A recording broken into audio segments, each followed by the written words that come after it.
Hi, I'm John Maxwell. When the top companies in the world are looking for trainers, speakers, and coaches, there's one name that stands above the rest, and that's Maxwell Leadership. Our certified team members have gotten proven results for companies all over the globe, and our reputation, I'm proud to say, is second to none. Some of our members have risen to the top of their profession, including the one you're going to meet today. I proudly introduce you to my friend Bob Fabian Zinka. Welcome to the Leadership and Success Podcast with your host, Coach BZ, where we help you lead with purpose and succeed with impact. If you're ready to grow into the kind of leader others want to follow, this podcast is for you. If you're determined to elevate your success and leave a lasting legacy, this podcast is for you. As my mentor, Dr. John C. Maxwell reminds us, everything rises and falls on leadership. Our goal is simple: to inspire you, challenge you, and equip you with insights that can transform the trajectory of your leadership journey. Welcome aboard to another episode of the Leadership and Success Podcast with Coach BZ.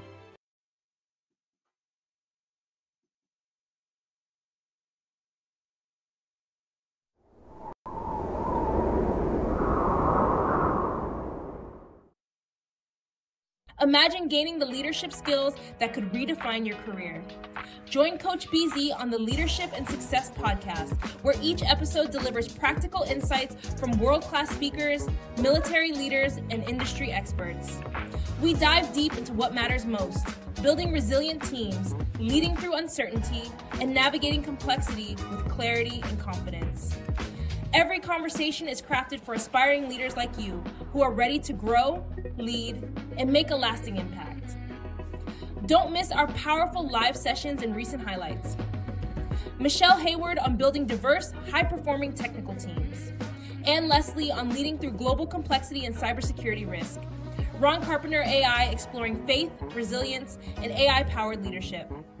Colonel Michelle G.I. Gardner-Ince on commanding influence from the battlefield to the boardroom. Chris Robinson on shifting from drift to drive in life and leadership. And Coach Enrique Acosta Gonzalez on mentorship, legacy, and heart-centered leadership. Ready to level up your leadership journey? Tune in on Spotify, Apple, Audible Podcasts, YouTube Live, and LinkedIn Live. Join the movement toward leadership excellence. Listen now and start transforming your success.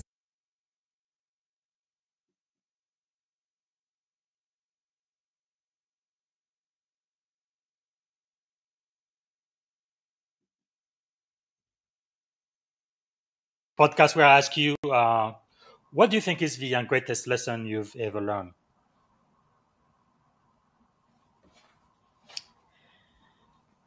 The greatest lesson I've ever learned. Well, probably adding value to people's lives every day. That's probably because that's really been the North Star for me for my entire life. But then also, when I left public accounting, I was very successful, but one of my clients invited me to leave public accounting to go into a company that was buying out of bankruptcy. And I still remember going back to my condo. Back then, we didn't have PCs or cell phones, so it was the old yellow legal pad. And I had pros and cons, and it didn't help me a bit because I could choose either. I could argue both sides. I could stay where I was, stay in public accounting, but I wasn't in control of my own life. I was working incredibly long hours, or I could take the risk and step into a world of the unknown. My hand took off across the top of the page and said, why not? That is my second guidance star. Why not take the path less traveled? Yes. Why not solve a problem or serve a need? The most successful businesses all solve problems and serves needs. And so why not was my trigger that made me leave public accounting at that time. And I still use, it is still my trigger today. That's, the why not. I was mad about negativity. Why not do something about it? So I did the ATMs. This year, so many people were stressed out about investing. So I said, okay, solve a problem, serve a need. So I literally just finished a complete course called Investing in Uncertain Times. Wow. And that investing in uncertain times is all about equities, real estate, Bitcoin, digital currencies, Forex trading, gold and silver, tax situations, building a business. So I went through it 9 segments. Wow, that is so crucial and so important. Another way we've raised our daughters, one of them graduated from college last year. Thank God. It's so expensive, colleges these days, but they really need to be independent and really think about, their own careers and their own goals. So let me switch a little bit, talking about leadership and resilience. In 2012, most tragic thing happened to you. You faced the devastating loss of your son, which led to the Play Big movement. How did that experience reshape your definition of leadership, resilience, and purpose? Well, number one, you don't wish it on anybody. You're not supposed to outlive your children. And so when it happened in December of 2012, my life stopped. I was living in neutral, in a world of numbness for a while. I even thought about retiring, but I got pushback from family and friends. And I even heard my son in my ear saying, "Get over it, Mom. There's more for you to do. You're still here for a reason." And that's why I decided to get back out there. I created the Play Big movement. There's a private Facebook group that anybody can join, but it really is to show people that you're still here for a reason, no matter what happens to us. Yes. Whatever mess happens in your life, whether it was a death, a divorce, a financial setback, an illness, you're still here. So turn that mess into your message, and then that message can become your mission. And when that's your mission, you're going to become somebody else's miracle. And so I turned my tragedy into fuel for me to help other people find a better pathway. But I didn't want to do it alone.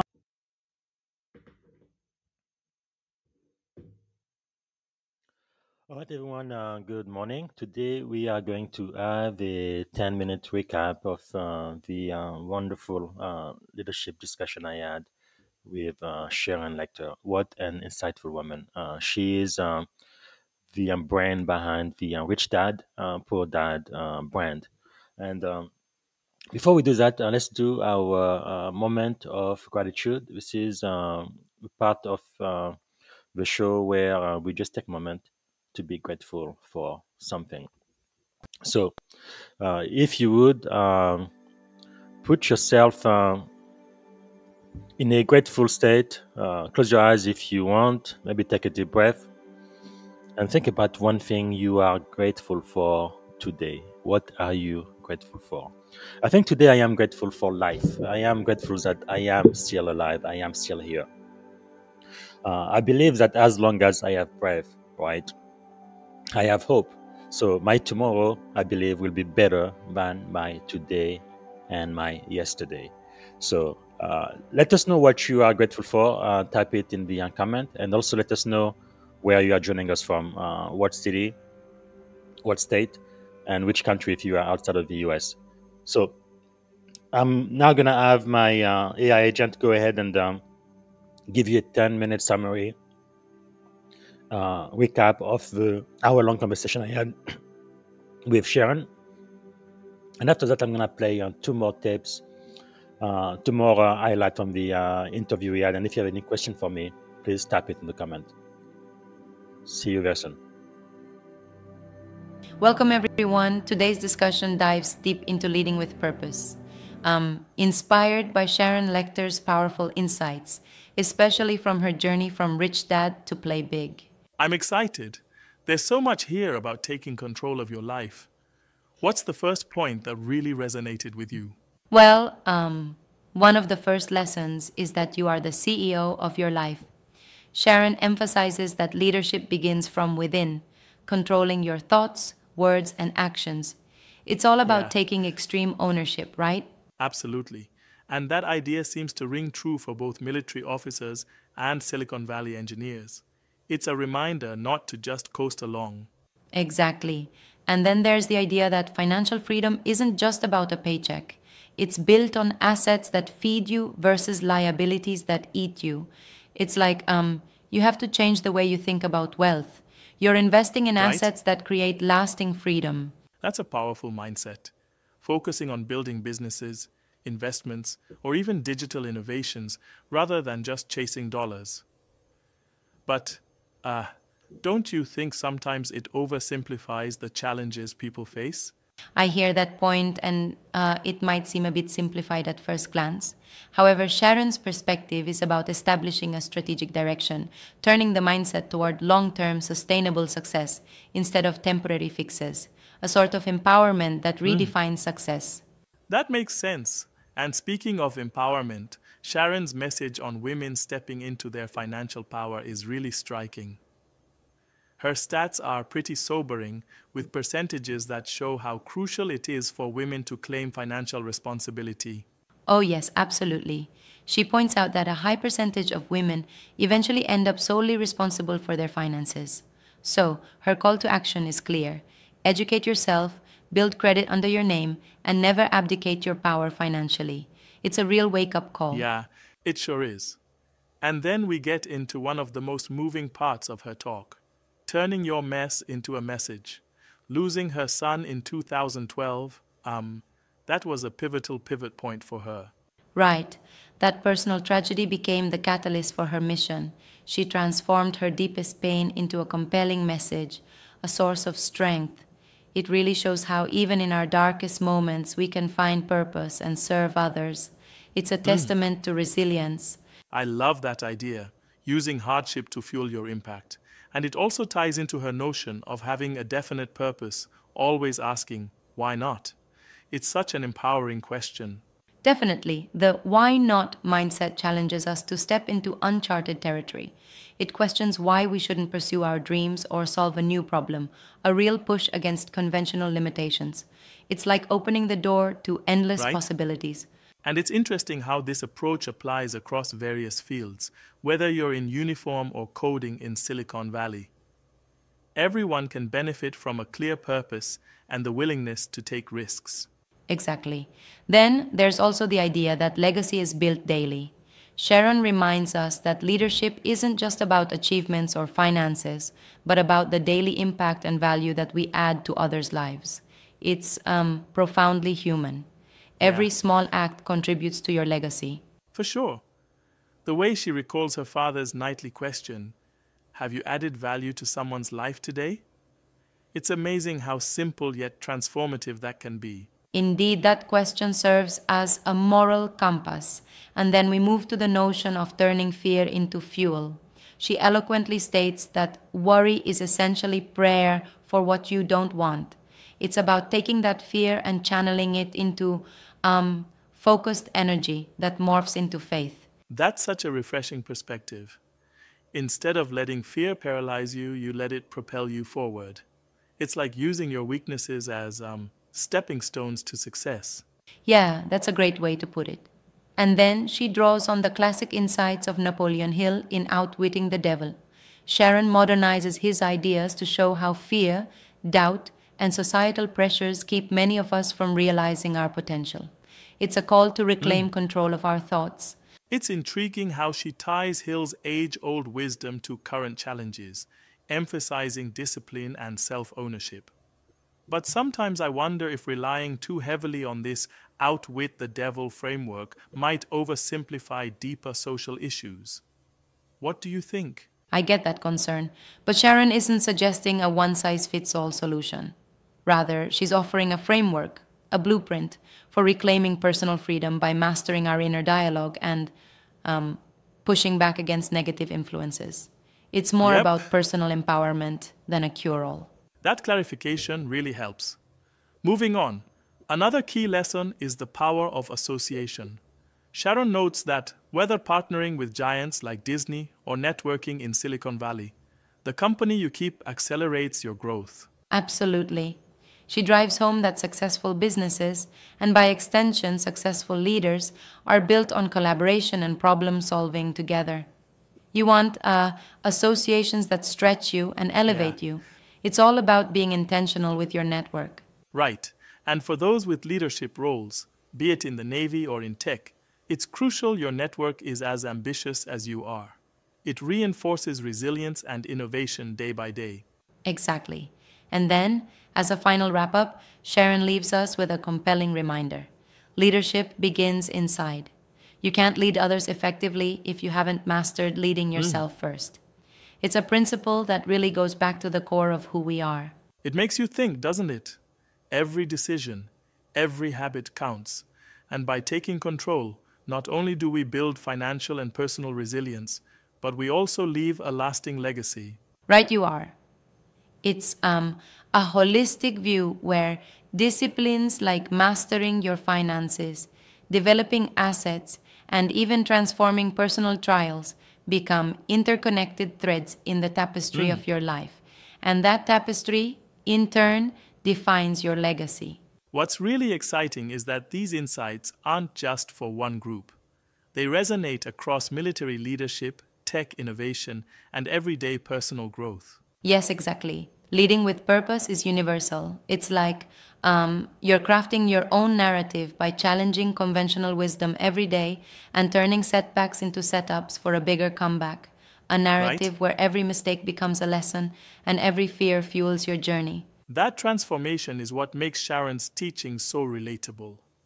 The call to action is be bold, be disciplined, and be intentional. Absolutely. And there's also an invitation to tap into daily guidance through tools like Sharon's ATM, daily deposits of abundance, tips, and mentoring, so that you continue to grow and stay aligned with your purpose. It's a smart way to keep the momentum going. That's a neat blend of accountability and continuous learning. I find it quite innovative, especially in how it merges practical advice with a mindset shift. For sure. And I love how throughout all these lessons, the recurring theme is self-discipline. Whether it's controlling your thoughts, building assets, or curating your associations, discipline lays the foundation for freedom. Self-discipline really creates the structure for success. It seems like every message circles back to the idea that leadership is a personal journey, one that starts with taking command of your life's direction. Exactly. It's deeply personal. And in a way, it's also about service. Servant leadership, to be precise. Sharon's career reflects that, from advising presidents to championing financial literacy among women and young leaders. It's service with a purpose. Right, and that service-oriented mindset is crucial, especially for those of us in roles where leading by example directly impacts others. Definitely. It's about adding value every single day, which creates a ripple effect in personal lives, careers, and communities. That's the real legacy. Yeah. So, if there's one takeaway we can hold on to, it's to start with yourself. Understand and own your purpose, harness discipline, and let every challenge fuel you forward. Perfectly summed up. Sharon Lechter's insights from being the CEO of your life to turning fear into fuel provide a masterclass in universal leadership that applies everywhere. Well said. Thanks for this in-depth discussion. These ideas give us plenty of food for thought on how to lead with purpose every day.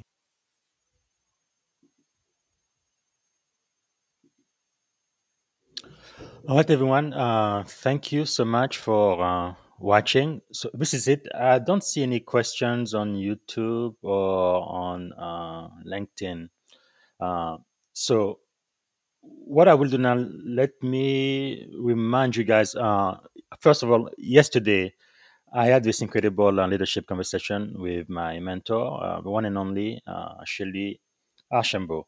You absolutely have to watch it. It's episode 97, season 4, episode 97. So please go back and watch the full episode. It's available on LinkedIn and everywhere podcasts are available. And tomorrow I'm going to come back and I'm going to have a 10-minute AI recap from the conversation I had with Captain Select Desmond Walker, U.S. Navy. Incredible man. So proud of what he's doing. And you're going to get the AI 10-minute recap for that tomorrow. And also coming in November, and check my LinkedIn profile, I will have the offer of The Future Begins with Z. If you want to learn about Gen Zs, these are my children, my daughter, make sure to come for this podcast with Dr. Tim Elmore. Okay, very, very important, because I believe Gen Z is the future. They are a little different, and you have to understand them, you have to encourage them, and you have to lead them. And they are led a little bit differently than the previous generation, I think. I know when I was the commanding officer for NAV Network Ginosk in Suffolk, Virginia, I really had both of my daughter being my greatest teachers in understanding how to encourage and to lead Gen Z sailors, because they definitely are very different than Gen X's. All right. This is it for now. If you have a question for me, don't make sure to tag me and type it in the comment. And I also encourage you to go back and watch the full 1 hour episode with Sharon Lechter. That's season 4, episode 80. And thank you so much for being here. I'm going to play 2 more highlights, and that should do it for today. Thank you so much for watching. Bye. Well, thank you for that. I get asked that question a lot, and I'm going to tell you what my normal answer is, and then I'll give you an answer to that you're hoping for. But my normal answer is, I try not to look back. I wouldn't be who I am today if it weren't for all the things that have happened to me in my life, positive and negative. Of course, if I could change losing a child, I certainly would do that. Nice. But I think we have to not look back. We need to look forward. You're in the driver's seat. You have your hand on the steering wheel, your foot on the gas. You have a huge windshield. You can go anywhere you want. The rear view mirror is very small because we're just supposed to learn from the past. And so I don't know, I wouldn't know who I would be today if I went back and changed myself at 17. However, the advice I give to 17-year-olds today is that you can be anything you want. You can do anything you want if you apply yourself and you find the right mentors and you keep learning, and always focus on solving problems, serving needs, and buying, building, creating assets. Go after the asset, not the paycheck, not the income. Build the asset that creates the income. Wow, that is very, very, very powerful. Now, is there a question I should have asked you, Sharon, that I haven't asked yet? Anything else you wanted to share before we end? Well, I would invite people to reach out to me with any questions. As I said, I have lots of online programs. If you're stressed out about money, we have a money mastery program all the way up to essential components of a successful business. So lots of programs. I also have one-on-one mentoring. I have a mentoring retreat at our ranch here in Arizona. So please reach out to us to see how we can serve you. That's our goal, is to support you and elevate financial well-being of all of you. And on getting into their first job. Well, I think it's important to understand it's not what you do for your paycheck that determines your financial future. It's what you do with your paycheck that determines your financial future. With every dollar, you have a choice. Do you keep it and have it work for you, or do you let it flow through your fingers and lose it? And we're very consumerism minded. So people are taught to buy what you want, put it on credit. And that's where you start digging yourself a hole into bad debt. So understanding the importance of holding on to it and investing that money, and then doesn't mean you can't enjoy buying wonderful things, but buy it from the cash flow from the assets, not from the money when you earn the dollars. Wow, that is a big distinction. But really everything you teach, I think, is simple, not simplistic. But I guess the secret really is in the execution, isn't it? Yeah, I talk about my favorite word on earth is assets. Asset, yes. And I say assets are sexy. Yes. Because you are financially free when the income from your assets exceeds your monthly expenses. Then you're taken care of. Your assets are providing for you. If you get sick, the money's still coming in. And so you are financially free when the income from your assets exceeds your monthly expenses. That's why I say assets are sexy. And then I add, the older you get, the sexier they become. Yes. Wow. Especially for young people, I think we think that one asset would be like buying a house, but Bye, everybody. This is Coach Busy. Thanks for watching. Until next time, don't forget to like, comment, and share. Thank you for tuning in to the Leadership and Success Podcast with your host, Coach BZ. If today's episode added value to your leadership journey, be sure to subscribe, share, and join us again for more wisdom nuggets on how to lead better and achieve greater success. Remember, leadership is the most critical skill of our time. The world will always need leaders to inspire others, drive innovation, and execute meaningful strategy. So why not count yourself among the bold leaders shaping the 21st century? Until next time, stay inspired, stay committed, and keep leading with excellence.